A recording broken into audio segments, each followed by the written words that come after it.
திமுக ஆட்சியை வீட்டுக்கு அனுப்ப போற மே 4ஆம் தேதி அந்த ரிசல்ட் வர டே ரொம்ப ஸ்பெஷலான டே அப்படின்ட்டு ஸ்டாலின் சார் சொன்னாங்க. ஆமா ஆமா, ஸ்பெஷலான டே தான்.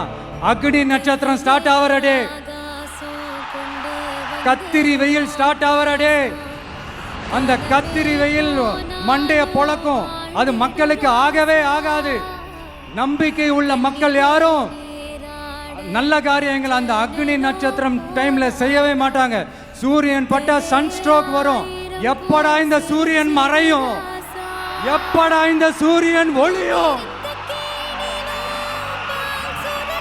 குழந்தைங்கள்ல இருந்து பெரியவங்க வரைக்கும் அந்த சூரியனை வெறுத்து ஒதுக்குவாங்க. அதுதான் இண்டிகேஷன், அதுதான் அந்த ரிசல்ட்டுக்கான இண்டிகேஷன். ஓம் சக்தி பராசக்தி, திமுக ஒரு தீய சக்தி. அந்த தீய சக்தியை ஒட்டுமொத்த தமிழ்நாட்டு மக்களும் ஓட ஓட ஓட விரட்டி ஃபுல் ஸ்டாப் வைக்க போற நாள் மே 4th.